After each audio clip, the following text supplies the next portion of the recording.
What if every time that we rush in to help our kids, we are actually stealing a rep from them? Today, we're going to be talking about raising capable people, and specifically, how our kids develop that deep down belief of, I don't know how to do this yet, but I can figure it out. It's called self-efficacy. And once you start noticing it, you are going to see it everywhere. You'll see it in how you parent, how you teach, how you lead, even how you show up for the people that you love.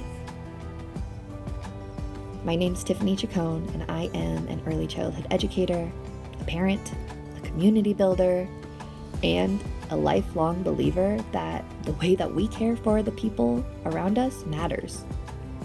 Not just for who they are today, but also for the future of who they are becoming.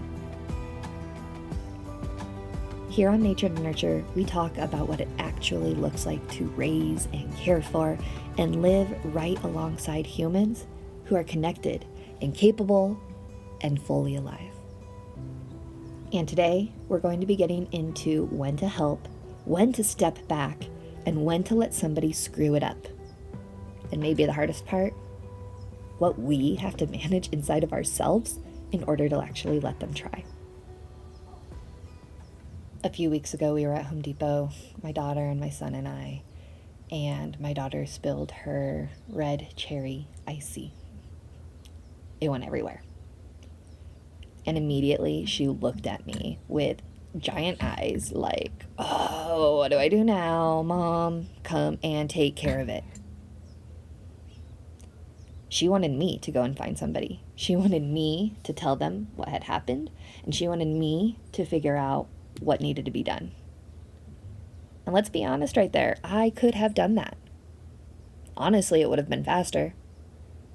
I know that my daughter was nervous, that she had to go up to someone and say, hey, I spilled this. I know she didn't want to do it. But I told her, I said, hey, hun, you need to go find somebody. I specifically remember looking at her and she's like, Mom. And I said, honey, it's okay. You did not do anything wrong. You spilled something. It was an accident. However, we can't just leave it here.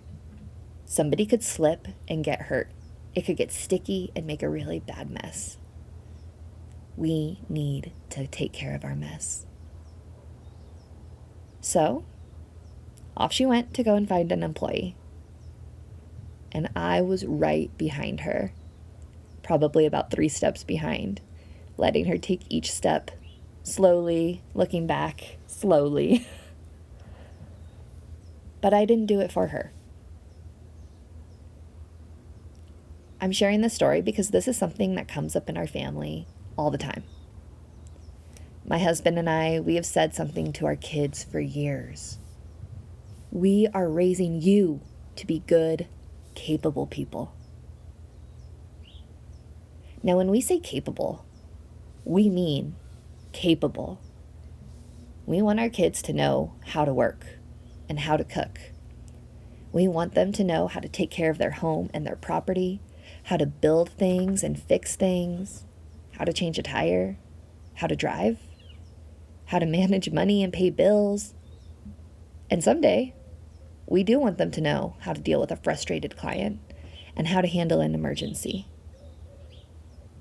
I don't actually expect my kids to know how to do every single thing that they will encounter in their life. I know that that is impossible. But what I want for them is to come up against something that they've never done before and think to themselves, all right, I don't know how to do this, but I can probably figure it out. I might need to look it up. Maybe I need to call somebody who knows more than me, like mom and dad. Maybe I just need to try it. And maybe I am going to get it wrong the first time. But that's okay. I can figure out what comes next. That's what we mean when we say capable. And there's actually a psychological concept for a lot of what I'm going to be describing. Self-efficacy. Self-efficacy is something I really want to spend some time with today because it's not the same as confidence. It is not, I'm amazing. It is not, I know how to do this. It's actually more like, I believe that I can act here. I believe that I do have ability to influence what's happening next. You see, I've handled things before. I can use what I know. I can find out what I don't know. I can ask for help. I can try. I can adjust. I can figure this out. One of the most important ways that we actually develop this self-efficacy is through mastery experiences. It's through actually doing it. It's not from someone telling us that we're capable. You've got this. It's from us actually experiencing ourselves as being capable. I want you to take a second to think about a really simple image. You ready? Think about a baby that's learning how to crawl. Before they walk, they are getting so many reps in, right?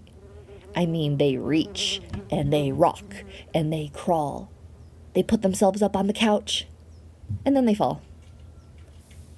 And they pull themselves back up. And then they fall again and again and again. And we don't look at those babies after that fourth fall and think, well, apparently walking is not her thing. Of course not. That would be crazy. We understand that falling again and again and again, that is learning.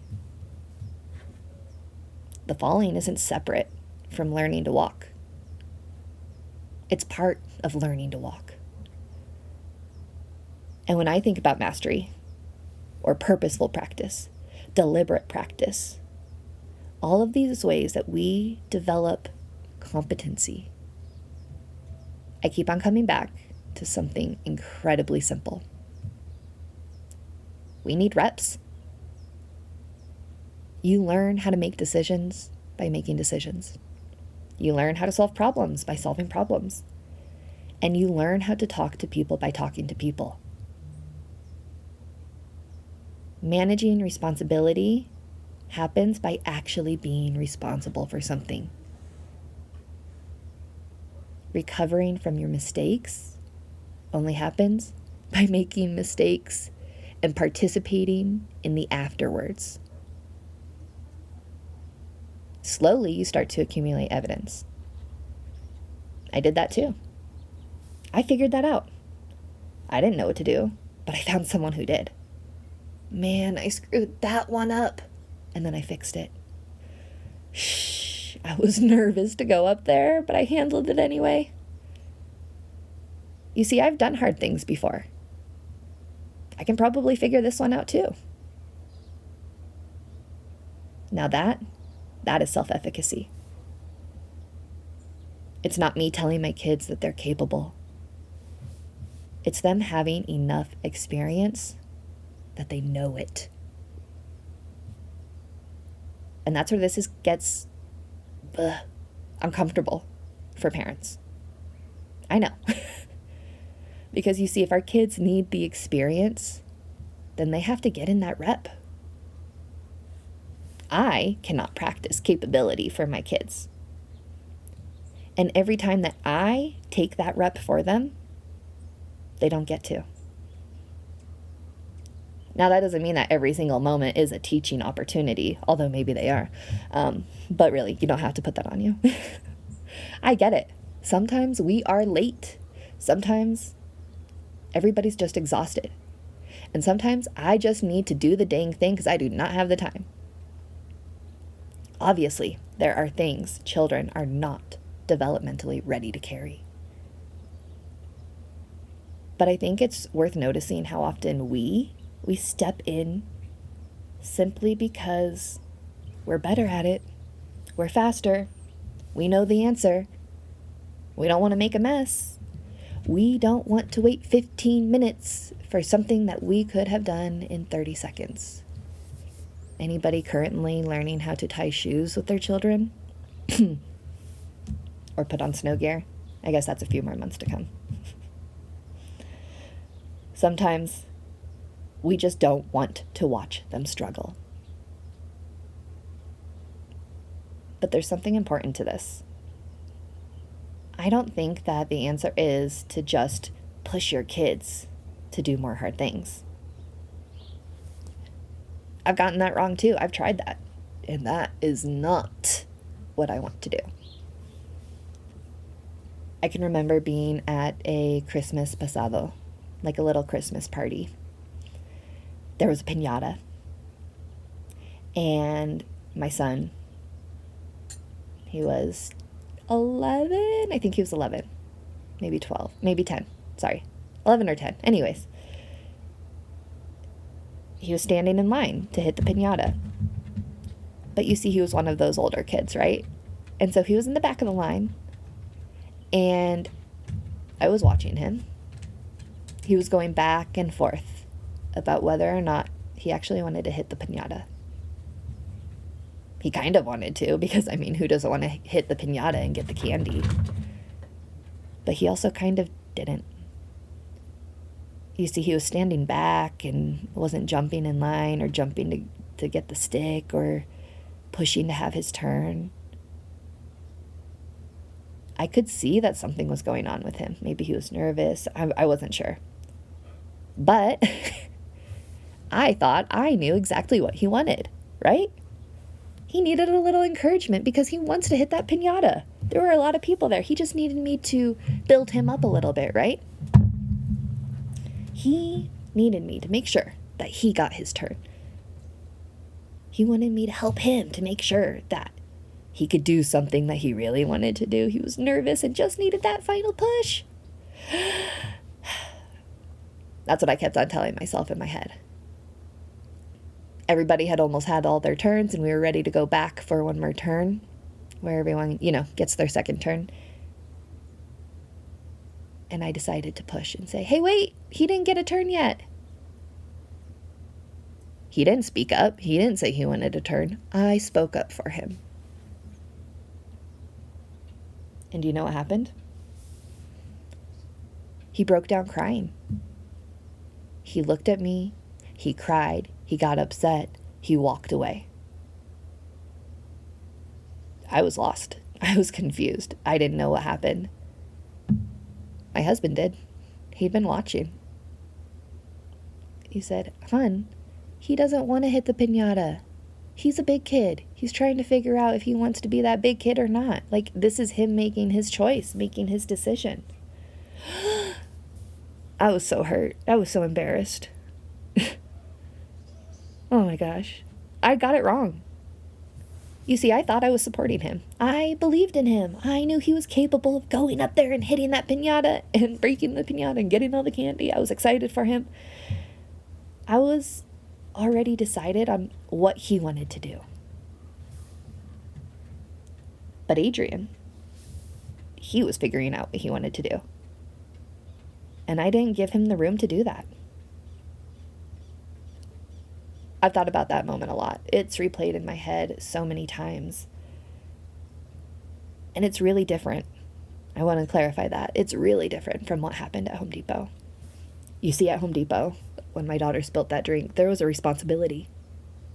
My daughter had spilled something, someone could slip, and we needed to address it. She didn't have to want to talk to the employee. She didn't have to feel confident about it. But there was a responsibility that belonged to us. But the piñata, there was no responsibility. Nobody needed my son to hit that piñata, and nothing bad was going to happen if he decided not to. Besides, he still got some candy. That decision, it belonged to him. And that's where I come to this question. Is it really responsibility that I'm working on? Or is it autonomy? Because kids need both. They need us to teach them how to carry responsibilities even when they're uncomfortable. And they need opportunities to develop that autonomy, to choose, to listen to themselves, to trust themselves, to change their minds, to decide what they want, to decide what they don't want, to say no, to believe in themselves that they can make the next best choice. There's a ton of work around autonomy, supportive parenting. That's essentially recognizing that children, they need structures, yes. They need boundaries, yes. They also need involvement and connection, and increasing opportunities to actually practice their own agency. Autonomy doesn't mean that they get to do whatever they want. And it doesn't mean you only have to do things when you're actually motivated and your gut is telling you you want to do them. That's not how families or communities work, right? Sometimes we do things because other people are depending on us. That's why I make dinner. But there's a difference between helping a child carry a responsibility and deciding the direction of their development for them. Believing that my kid can do something doesn't mean that I actually decide that they should. Sometimes I believe in you means you can do this. And sometimes it means I also trust you to decide whether you want to. Capability means you know yourself. There's another kind of capability that I think is even harder to teach directly. It's when they start to notice. One of the things that my son does that makes me so ridiculously proud is really ordinary. You see, he notices when we're running low on dog food or chicken feed. He'll tell me without me even prompting. Days later, we'll be at the store and he'll remember, oh yeah, Mom, we need to get dog food. I do not remember him teaching how to do that. I do not remember sitting down with him and being like, hey, I need you to keep your eye on the dog food. But he spent years participating in the caretaking of our animals. And somewhere along the way, something shifted. Over this past, I want to say it was the past 6 months is when it shifted. It wasn't that Mom told me to go and feed the dogs or feed the chickens. It was the animals need food. And that's ownership. And maybe that's one of the highest forms of capability. It's doing what you're told and learning to notice. Notice what needs care here. What am I responsible for? What can I do? That's part of what my husband and I mean when we tell our kids that we are raising them to be good, capable people. It's not just, can you take care of yourself? It's, can you notice someone else? Can you see what needs to be done without somebody always having to ask? Can you make the kind choice instead of just the easy choice? Because capability, it's not about living alone. We need each other. Our goal is not to raise children who never depend on another human being. That would be sad. It's actually raising people who aren't helpless without someone else doing everything for them.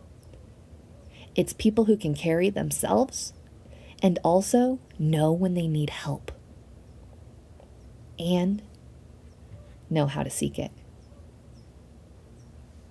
It's people who have enough capacity to help carry somebody else. Okay, let's talk about one of the biggest experiments, both, in trust that we had with our kids recently. So we went to Mexico this summer, and the kids stayed home. They are 12 years old, And part of their responsibility while we were gone was to take care of the property. I need to be super clear here. We did not wake up and just say, oh, you are 12 years old. Here's the property. Good luck. You guys got this. You see, they've been doing these things with us for years. They've been watching us. They've been helping us. They've been practicing the tasks. And many of these things we have actually been seeing them do independently. We know what they can handle. We've taught them. We have corrected. And we've given them more responsibility over time. If you're familiar with child development, you know what I'm talking about. This is called scaffolding, right? Taking them up one level at a time while gently removing the supports. It looks like I do it, we do it, now you do it while I'm nearby. And eventually, you just do it. I think there's a piece of scaffolding, though, that we sometimes forget.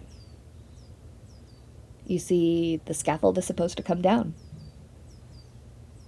And that's what we did. We left.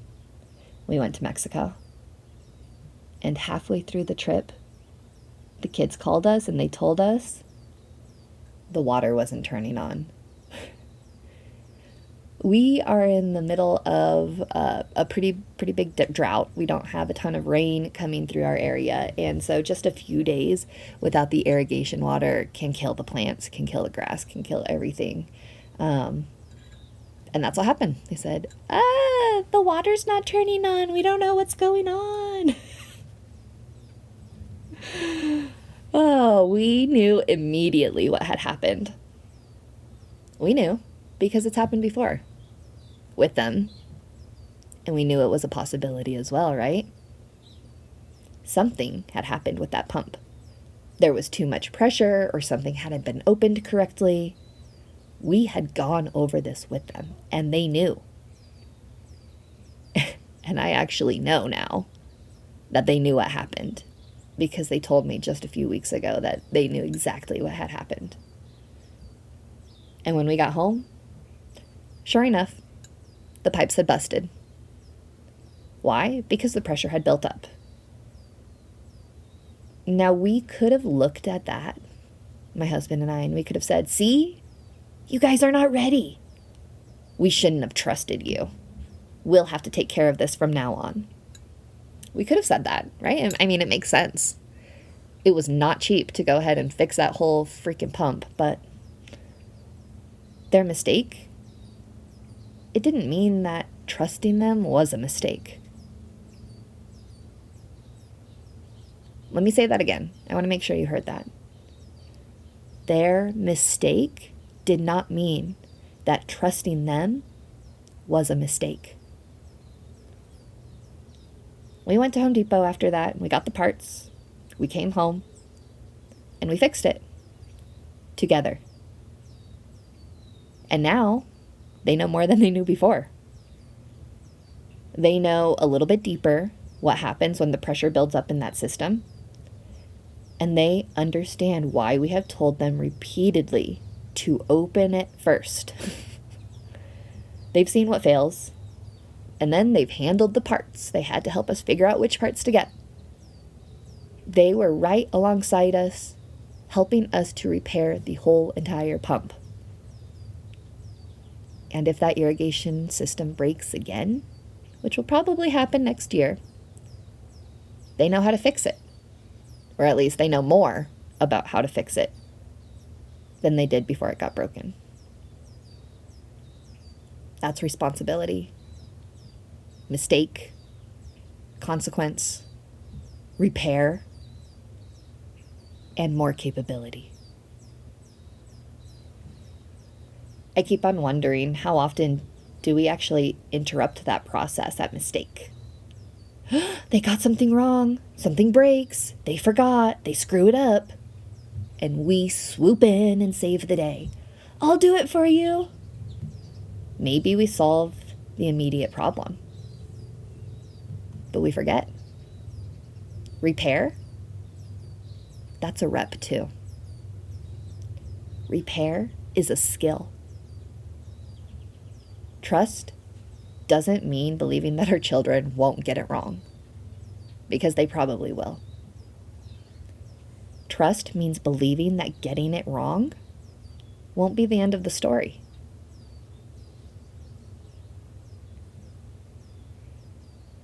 Now, there's a much harder question that's actually underneath all of this.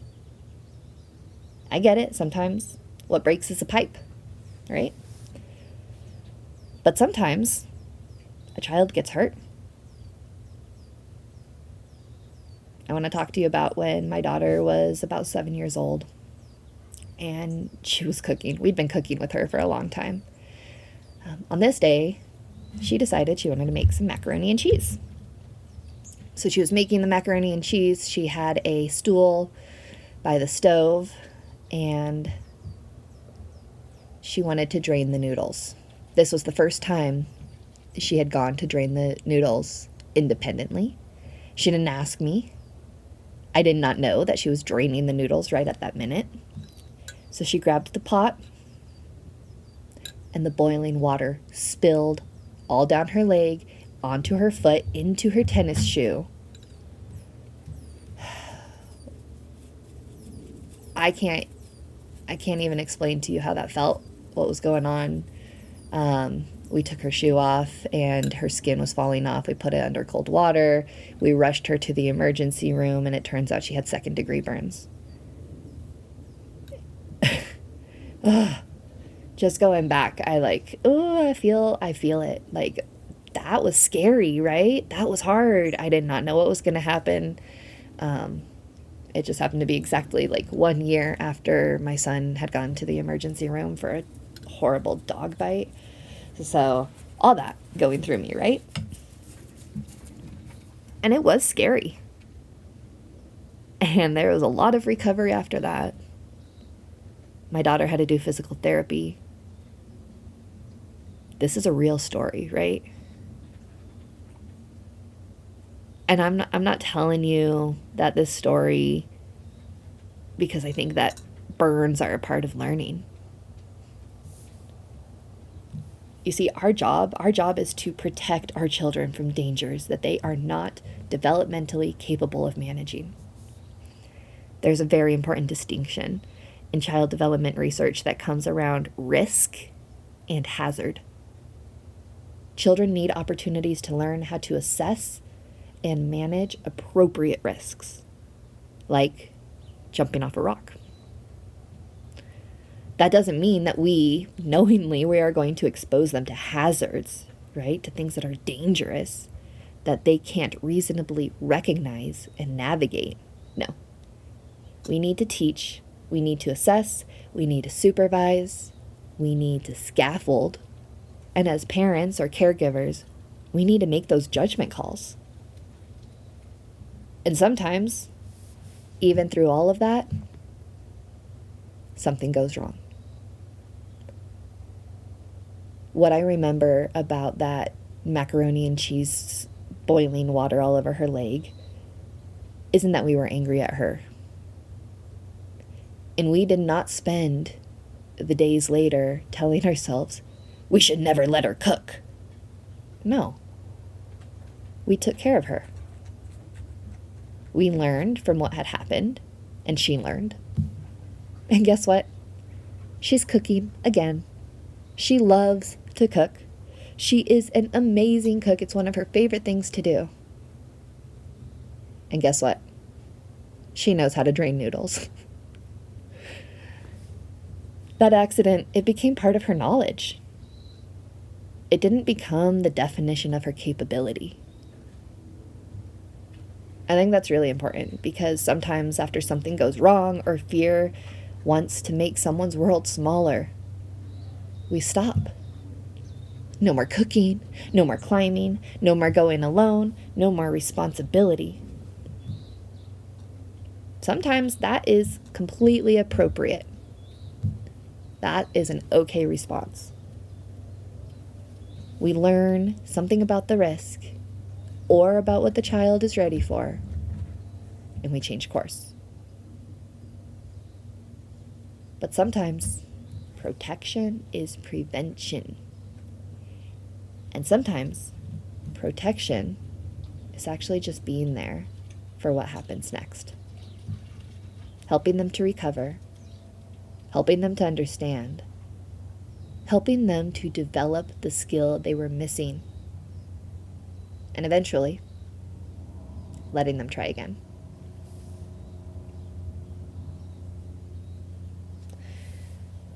My husband and I can remember being in the emergency room with our daughter. I can remember being in the emergency room with our son when his entire cheek was torn open by a dog. We could have freaked out. We could have been upset. We could have blamed ourselves. But instead of going down, we chose to look into resiliency, and we said, yeah, it sucks. It's horrible. It hurts. I know. It's sad. And we're going to get through this. We can do hard things. We will find the solution. We will get to the other side, one route or another. Now, sitting in that is uncomfortable. And it brings it back to us, the adults. I want to talk about how sometimes the person who actually needs to tolerate the discomfort of a child learning something is me or you. It's the caregiver. Because you see, it is easier if I do it. It is easier. It is faster if I do it. I don't have to watch them struggle. I don't have to worry what they're going to forget. I don't even have to tolerate the awkwardness of just watching my child try to talk to an adult when I could be like, I know what you need to say. I don't have to wonder whether they're going to make the decision that I would make, right? I could just make it for them. I don't actually have to deal with something breaking. I could just take care of it. Sometimes, though, stepping in, it isn't actually only about what my child needs, but sometimes when I'm stepping in, it's because I'm making me feel better. That's something I'm paying attention to. Am I helping, or am I actually taking over? Those two can look very similar from the outside, right? But for me, I'm not interested in becoming a parent who never helps. That's not the goal. Children need adults. People need people. What I'm interested in is asking a better question before I step in. What does this person actually need from me right now? Do they need protection? Do they need information? Do they need me to teach them? Or a boundary? Do they need a boundary or another rep? Is that what they need? Is to try it one more time? Or do they just need me to stand beside them and give them a little encouragement? Or like my son, do they need space? Is this a responsibility that they need help learning to carry? Or is it an autonomous decision that I just need to stop making for them? I don't think there's a formula that answers that question perfectly. The piñata taught me that I need to pause and listen. And sometimes we're going to get it wrong. We're learning too. When I think about this, I realize that I don't only ask these questions as a mom, I also ask myself these questions in business and in leadership and in my community work. I ask these questions when I'm mentoring people. I ask these questions with the systems that we're trying to change. Am I helping? Or am I just making myself necessary? Because being needed can feel a whole lot like being effective, but they are not the same thing. Good leadership doesn't mean that you are abandoning people and telling them to figure everything out. Just like good parenting, right? We don't just drop our kids and be like, you got this. That doesn't make you a great parent. No, People need resources and support and information and relationships and structure and access. And sometimes they need somebody who can carry something for them for a little while. Give them a little support. So I keep on coming back to this question. What is my support actually producing? Is it more agency? More knowledge? More confidence? More relationships? More of the ability to actually act without me being there in the middle? Maybe a part of good leadership and good parenting, it's not how much I can actually carry myself, right? Maybe it's also about how much capacity actually exists because I was there. I'm going to leave that there. Because that right there, honestly, that's probably a whole nother episode. Let's go back to the home, okay? Hervé and I have told our kids for years, we are raising you to be good, capable people. And I think I understand that phrase differently than when I first started saying that. I want my children to know how to work. Yes, that is 100% true. And I want them to know how to cook. I want them to know how to fix things and care for their home and manage their money and clean a bathroom. Yes, please. But more than that, I want them to trust themselves. I want them to know how to encounter something that they don't know. I want them to know how to learn, how to make decisions, how to carry responsibility, how to make those mistakes and the repair, how to ask for help, and how to actually recognize when something is not theirs to do. But also, notice what needs care.